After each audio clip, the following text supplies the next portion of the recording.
कौन एबे प्रथम वचन मागिबी कथा दब तो? हाँ हाँ माग मु निश्चय देवी।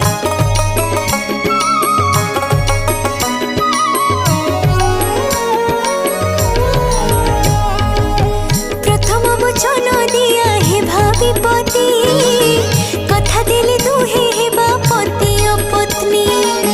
जेबे तुम तीर्थ व्रत करिण जीव सेते बेले मोते